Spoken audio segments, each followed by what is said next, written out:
This is Pod Populi, podcast for the people.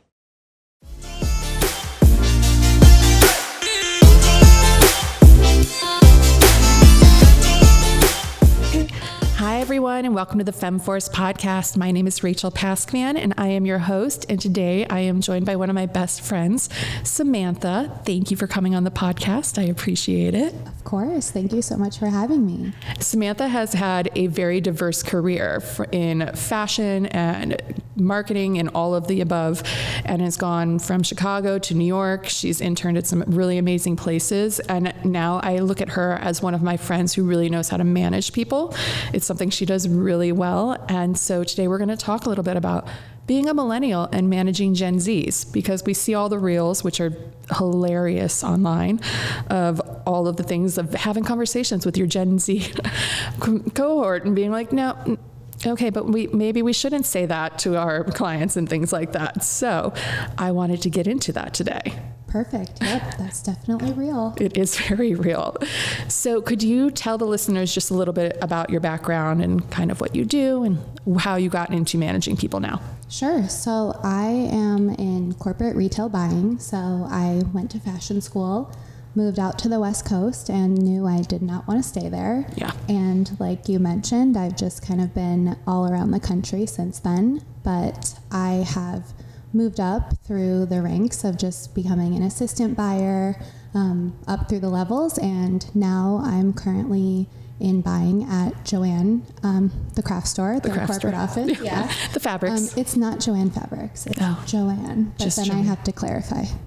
So I've been there, almost a little over 3.5 years now. So really just have learned a lot there. And I actually just transitioned to a new role. So we can kind of talk about that too, because there's just been some different dynamics with managing people there as well. No, and that's so exciting. Yay, new role. So you've been through all of this, and I mean, you've been managed before. You're still being managed, obviously. You report into somebody. But what was it like when you first got your first direct reports? I feel like when I got mine, I literally was like, well, now what do I do with them? I'm like, oh, you have to manage them? There's not a course in that. No one talks about it. For sure. I feel like they just one day expect you to guide people, but you've never had any explanation or feedback on how to do that. Yeah. So a lot of the times I feel like it's just trial by fire and you just have to jump in. I think that taking from your experience of when you've had good managers or maybe not great managers, that's the best learning that I can give. And so like one question that I know every time I have to do some kind of leadership training is they're always like, what's your management style? And I'm like, I don't even have a fashion style. I have to have a managerial style now. Like, I don't even have like a definition for what I am over here, but okay, let me think about that for a minute. So what do you feel like your managerial style, your leadership style is? Yeah. I think I tend to just be really open and transparent and collaborative. So there's the fine line between wanting to have your authority and inspire confidence from your team, but also still kind of get on their level and let them be comfortable to come talk to you and, be open with you as well. So I just really like to have that open door policy and try to really show my expertise so that they feel confident in following my direction. No, and I think that's such a great way to do it. If you're more open, then they're more likely to bring not just problems, but solutions to you and share. So it makes sense to do it that way. And I think more managers probably need to figure out how to do it that way. So you do manage the Gen Zs, who I'm a little scared of, but that's okay.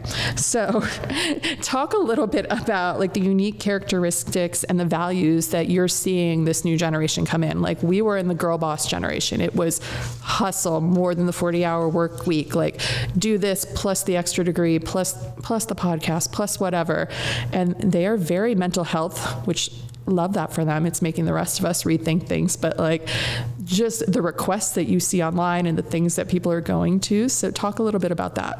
For sure. Yeah. I think that Gen Z knows what they want, whether it's realistic or not. I think they come in with salary expectations, and I was interviewing someone recently who just graduated college, and they said minimum they wanted $100K right away, which, sorry to burst your bubble, that's probably not going to happen, but they did have very clear expectations for what they wanted in their first job. And to your point, they're not really shy about telling you what they want and need and how they feel. And I think the thing that's been coming up for me a lot lately is they expect a robust training program. They like to have steps outlined for them. I'm learning. Whereas we kind of you had to figure it out. Maybe we lived at work and you learned as you went, but that's been a really big thing lately. Wow. So like it's different than when we were being managed or been managed in the past. And how do you kind of conform to that when you have a certain type of work ethic that you've not only watched, but like you've done and you've experienced?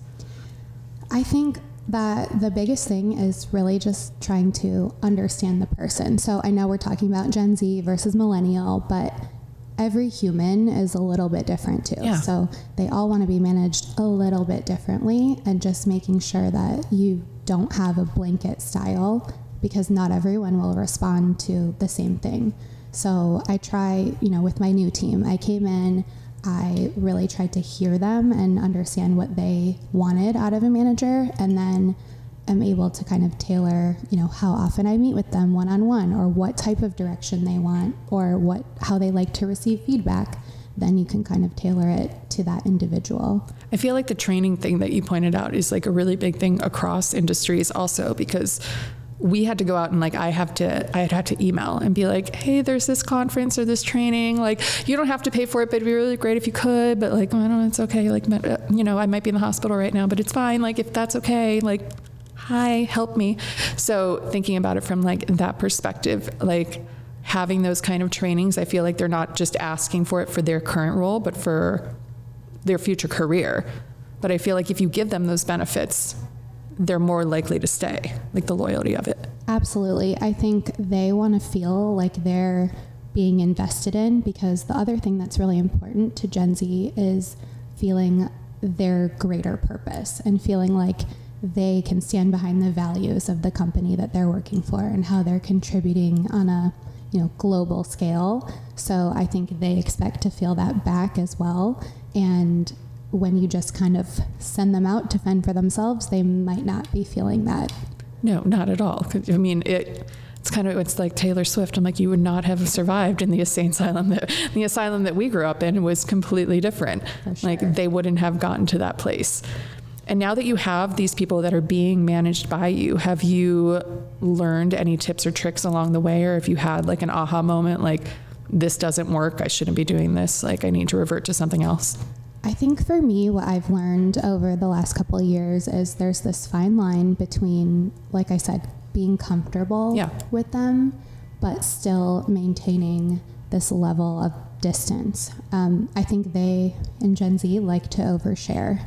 There's a lot of things that I know that I would have never told my boss, and I still wouldn't to this day, but they feel much more comfortable sharing things. Mercury's in retrograde and my sign says. Right. Well, I would say that, but they would like to be their authentic self, both at work and personal, whereas I have a work Samantha and a play Samantha. Oh yeah. And I don't portray myself the same way. No, not at all. You're one of those friends where if I ever hear you on a call, I literally will walk past and be like, I'm sorry, who are you? So professional. Did you just say you want to talk about the deliverables, and how we can meet our year-end goals? You have year-end goals? What are your goals? I have so many questions. No, I don't know that, Samantha. Half of my friends, I'm like, what do you even do now? I didn't even know you did this kind of stuff. I know. I'd love to have a day where we could just go to work. Yeah, with bring your friends. Bring your friends to work day. Yeah. Literally, no one knows what I do. I don't even know what I do, so it's totally fine. Hope they're all listening to that, knowing that. So, what are some opportunities that you have found from managing people? Do you feel like there's more career growth that way? I know that a lot of times it's more of an individual contributor track or managerial. Have you found it beneficial for you in your career and where you want to go? Yeah, I think being a manager, you have to learn to have some of those uncomfortable conversations. Yeah. Giving feedback is hard. They don't train you on how to do that. No.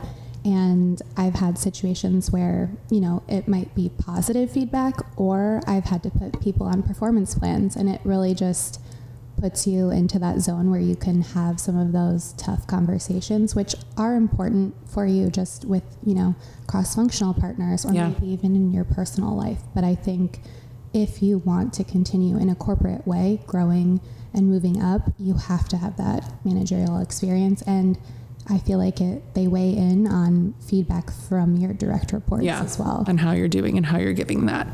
I just wish there was more opportunity for there's not even a managerial, it's not even a major. There's certificates, but it's not like they're and managerial accounting, which sucks, by the way. That's the only managerial course I've had to take, and I don't use that. Yeah, I think I've been fortunate at 2 different companies where we've had some kind of manager training. One time it was a 2-day off-site course where if you were a new manager, they had different topics and groups that you would role play and kind of have some of those conversations. And then we had one called Fierce Conversations, which was a little silly, but it really helped you try to understand what is the meaning of each conversation that I'm having with my team. Yeah. What am I trying to get out of it? How am I clear with my expectations? Because sometimes you might not even be clear with what you want them to do, but you don't realize it. Well, you have a different tone and communicate. I feel like having direct reports sometimes is literally like having a relationship. It's how do you communicate? Yeah. What's their communication style? For sure. How does that work? So you report to somebody too. So I feel like the generation gap gets bigger and bigger from your direct reports and then up and up and up. How do you feel about the skip generations? How the older generations are dealing with Gen Zs? Because they're worse than we are as millennials for working. They're the best workers. They're in it. They're in for retirement. They know what they want. Yeah, and they're very loyal. Very loyal. It's interesting in retail. I feel like we don't have that generation. They're gone. They're gone. Yeah. They're no. It's Gen they went X, to finance. It's Gen X and below. I don't know why. It's high stress, I think, a lot of turnover.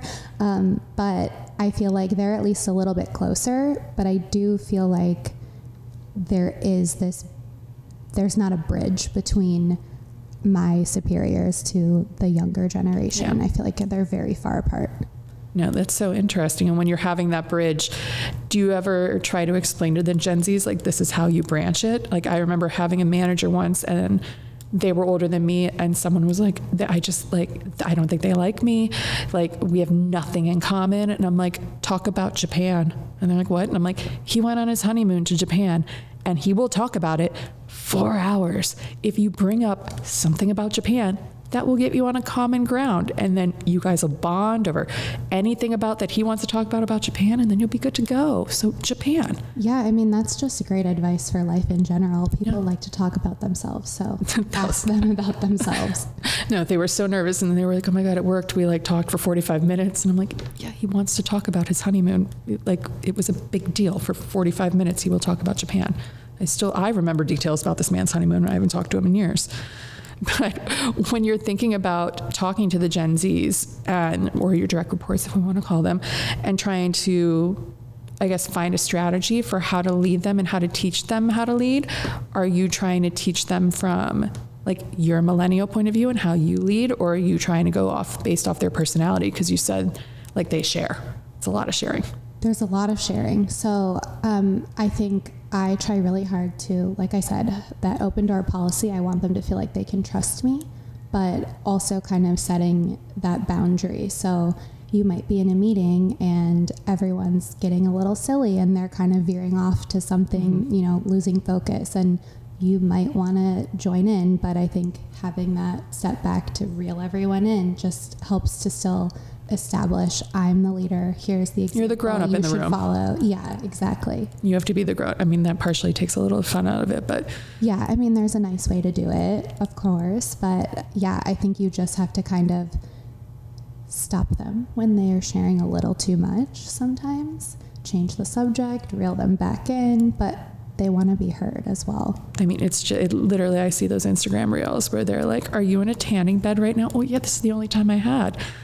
I have a wedding this weekend, and I'm I mean, I get that, but this is hilarious. Like, this is funny. I'm like, they're like, we have a camera on policy. Like, we're not doing that. Yeah. And maybe just don't tell your boss. Yeah. Or just be like, I'm so sick. I don't look good. Please don't like make me go on camera. I'm like, fake it till you make it, babe. But yeah, I don't know what made them that way, because I feel like for us, it's keep it inside until you break. You know what I mean? And like, we're Elsa in Frozen. Yeah. Don't show weakness. Yeah. You can handle it all. And yeah, I think they're just really, like you said, maybe focused on self-care, and they want to let it all out. I want to let it all out, so they're doing something right there. When it comes to mentoring, how do you find these mentees, or how are they asking you? Are they asking you for leadership support and like looking for mentors, and is it kind of different than we were looking for mentors? I feel like super just like, this is the career path I want. Like I want deliverables if this is what I'm going to need to do. Is it a little different with them? Yeah, I think it's interesting because I just had a conversation with my manager about my growth and development, and I do want those very tangible, what are the things that you need to see from me so that I can hit those goals, versus I feel like my Gen Z direct reports, they want that career path and they want to know what is next. But I think sometimes it comes off like checking a box. So I did a year in this role. Now it's time for me to get promoted. And I think trying to explain to them, okay, but just because you did it for a year, did you do X, Y, Z? Are you doing the level of work of the role above you? Because that's really what you need to be doing in order to grow. So I think explaining it to that way, they have seemed to receive that well, and that helps you layer on more responsibilities to help them grow. But I do find that they want to have this, okay, a year here, 2 years there, then next. And it's just, I mean, we know that it's not always like that. No, not at all. Do you feel like it's kind of giving them less loyalty, I guess, to the company? Like, I feel like they're like, oh, it's not working, I go to the next one. Where like, I have the most anxiety over corporate change. Like, I can deal with change in my personal life, like I can handle things, but like corporate change gives me so much anxiety, because I'm like, well, what are we going to do now? Well, where am I going to go now? Well, what am I supposed to do? That wasn't part of the plan. I had a plan. I wrote it down. I had a plan. Yeah. Well, plans go out the window sometimes. But I think, yes, I feel like they are going to go where they feel like they're getting the most benefit, and it's not necessarily as patient as we would be. I think I've also experienced just working for a company that filed bankruptcy this year. A lot of people were out of the younger generation, whereas the millennials, who I've been through it before, I know what it's like. You just have to kind of ride out the process. But I feel like people got scared when they haven't experienced it before, and they were really just looking out for themselves without thinking longer term. I mean, I was scared when we went through it, and I was a millennial, and I was like, this is terrifying. I'm like... And it always is. But I think... Towards the end, I was like, all right, I have a plan. If it happens, it happens. We're going to go. Yeah, well, and you have a plan, and you're not thinking about just the next immediate thing, which is maybe that comes with age, but I feel like that is a big difference. I'm like, it's all going to end up working out. We're all going to have jobs somehow, somewhere. We're going to have jobs. I'm like, I'm going to launch a podcast. I'm going to do stuff. It's going to be fine. And it's great. I mean, that's how Femme Force came around. It's because of the layoffs. I was like, I need a personal brand. I need something here to be like, look, I'm special. I have talent. I showcase. You are special. I am special. Not just eat the paste kind either. All the way special. So going back there from my tangent. So have you seen any success stories like with Gen Z and the way that like you're managing them for their career? Yeah. So when I came to my current company 3 years ago, my role had been vacant for a while. So the team was one person, and it was someone who had just graduated from school. They were in maybe a month or two in the role. So she's frantically just trying to keep her head above water, but didn't really know why she was doing anything that she was doing. Yeah. So for me, when I came in, really just tried to be some support to her, help her get some structure in the role. And she flourished, and she continually asked me for more feedback. She wanted more responsibility. We promoted her to the next role, and then she now has since moved on to another company, but we're still really close in contact. She asks me for my advice on work things all the time, and to me, that's just really the greatest thing. She doesn't have to ask me about work anymore, but she values my opinion, and I think I was lucky enough when I started my career. I have 2 of those people that I still reach out to often, and it feels really cool to be able to do that for someone else. It's like full circle moment, able to give back in a way, but like you have to be learning something from them too. Have you learned anything from the mentees that you've had? Every day. I feel like it's just kind of what I said. You just have to adjust for the person, whether they are a high performer, and how do you continue to foster that without burning them out, versus a low performer. How do you motivate them without beating them down? And every person's different. Some people need a stern talking to, and then they just get in gear. Some people don't like that, and they cry, and then they quit. So I learn every day from all the different people. And even right now, I'm managing a millennial who we're the same age, and that's totally different too. Oh, from what you've been doing? Yeah. So you're like on the same scope then? Yeah. So different kind of style. Yeah. It's interesting because I feel like I understand her perspective a little bit more, but there's just different dynamics. So being a manager is all about learning and adapting.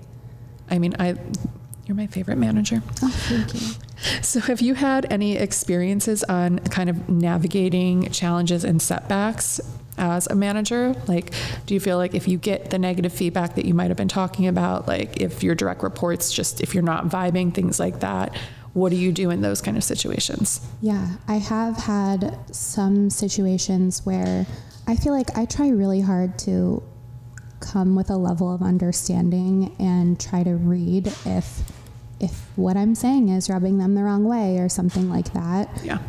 I try to be really open with them about my personality too. We're not like overly bubbly. Yeah. And that's just different for some people. But I think I've gotten into trouble with that before, where people think you're being harsh. And I think just having that openness to say, like, this is just me. Yeah. I'm not going to be fake. I feel like people respect that. But I think just the most challenging is when someone just isn't performing and you can tell that they want to and they just don't get it. And that is really tough. And as a manager, that's hard to see because you spend a lot of time and you can tell they care, and sometimes it just doesn't work. I mean, half the time I'm like, the personality hires are really what make the company sometimes. I'm like, they're so nice and they're so happy. And when I was fortunate enough to be hiring a team at one point, I was like, I had other people that had to be in on the interview process, of course, and like give their feedback and stuff. And we went on and on about one person because they were like, they don't have the experience comparative to some of the other applicants. I'm like, but they're so nice. I'm like, they're so nice. I'm like, we can teach them anything that they don't know. I'm like, I would rather work with somebody who has no ego and like comes into this wanting to learn and be a part of a team and want to grow, over having that experience of like, great, I hired somebody and like they think they are the bee's knee and they are all about it and they want to let you know like they've done this and they've done that. I'm like, great, we've all done this and that, but like, leave the ego at the door kind of thing. So I feel like the personality hires give a bad name, but I'm all about them. Yeah, and I think it depends on what the needs are at that time. I'm hiring 2 vacant roles on my team right now, so I might not have as much time to teach someone who might be awesome as a person but knows nothing. Yeah. But there are other times where you have that extra time to let people get up and running, where I would for sure go out on a limb and do that. But sometimes you have to weigh what you need in that moment also. No, that's a great point though. And then when you're thinking about adaptability, your resilience, and like the continued learning for like leadership, what are things that you have goals for yourself in leadership? What do you want to see yourself doing? That's a good question. I know for my own career path, I have some ambitions to continue moving up. My next step would be director and then general manager. And I because I'm me, I have a plan with my Yes. manager, and it's a 5-year plan of the things that we're going to do to get there. But I think a lot of it is really just being open to receiving the feedback from your direct reports, because like I said, not everyone's the same, but just adjusting based on that feedback too. You really have to take it in and really take it to heart and make sure that you're absorbing it, not just listening to it.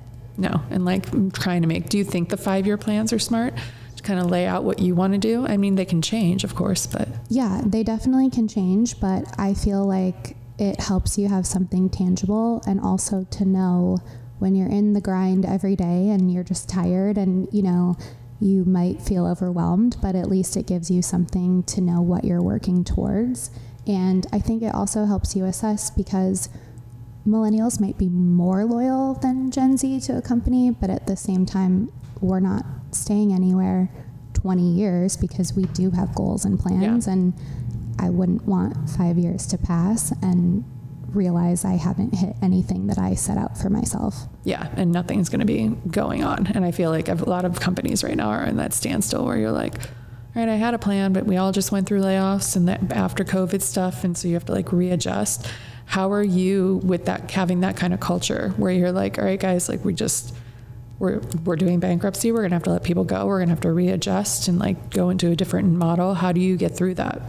Yeah, so the interesting thing is we actually had a big layoff last year, surprise. Yeah. And then it was really challenging after that.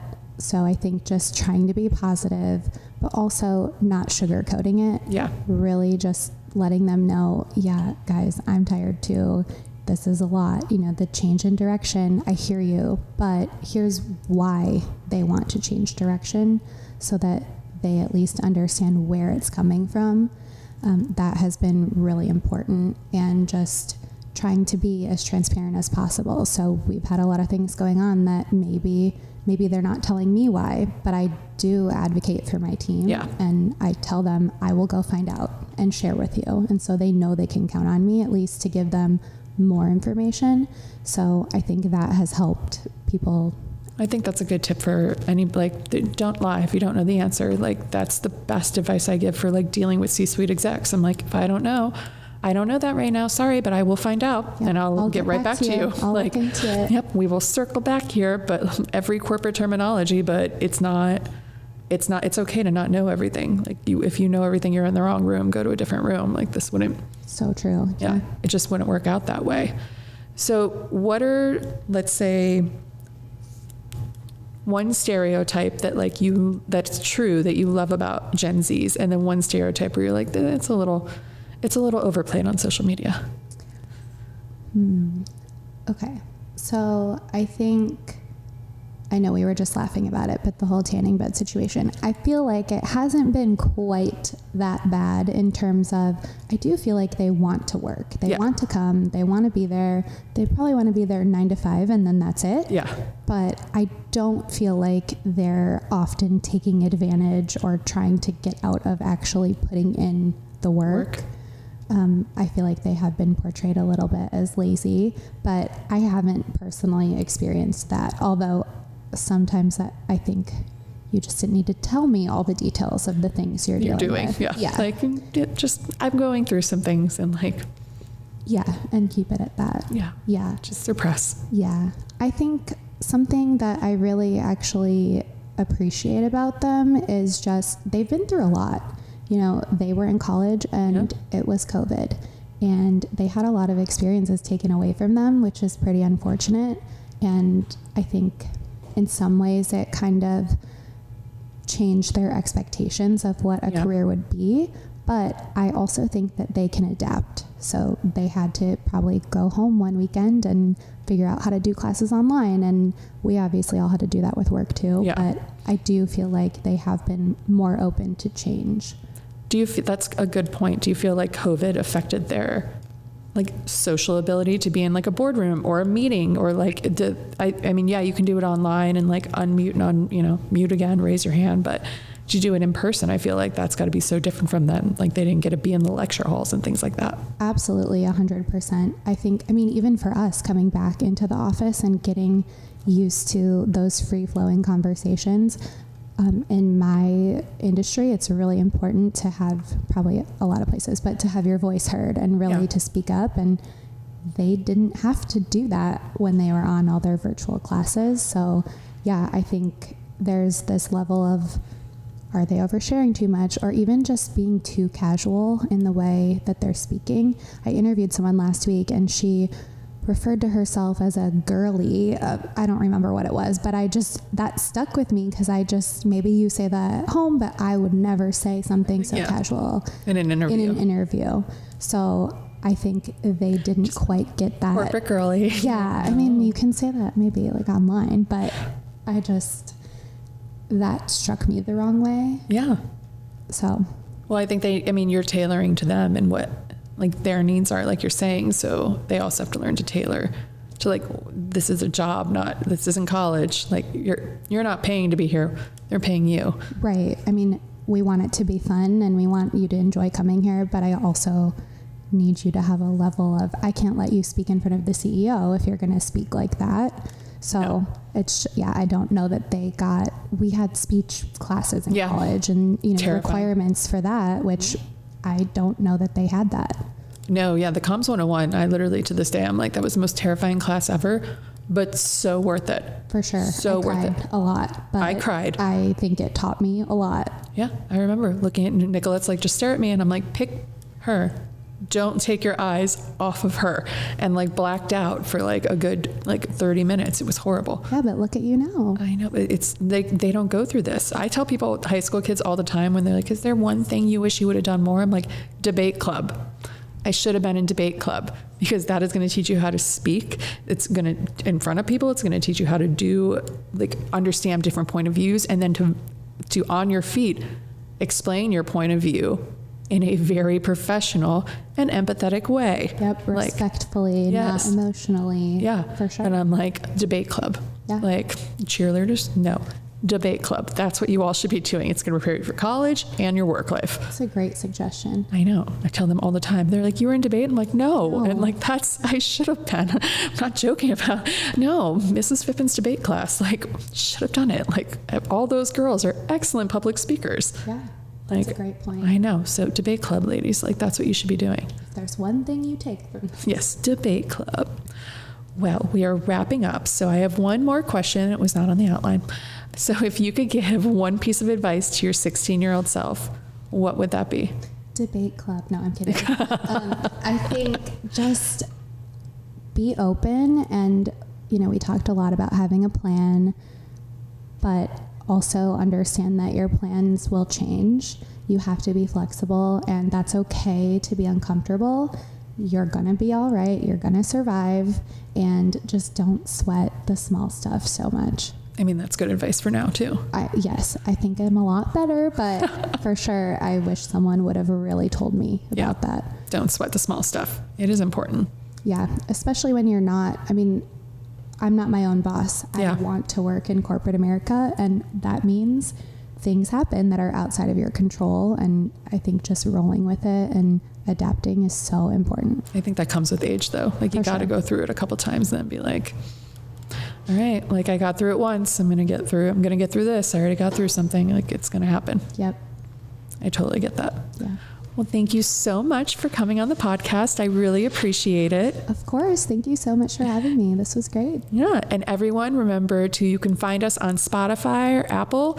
And don't forget to rate and review. And we'll talk to you next week. Bye.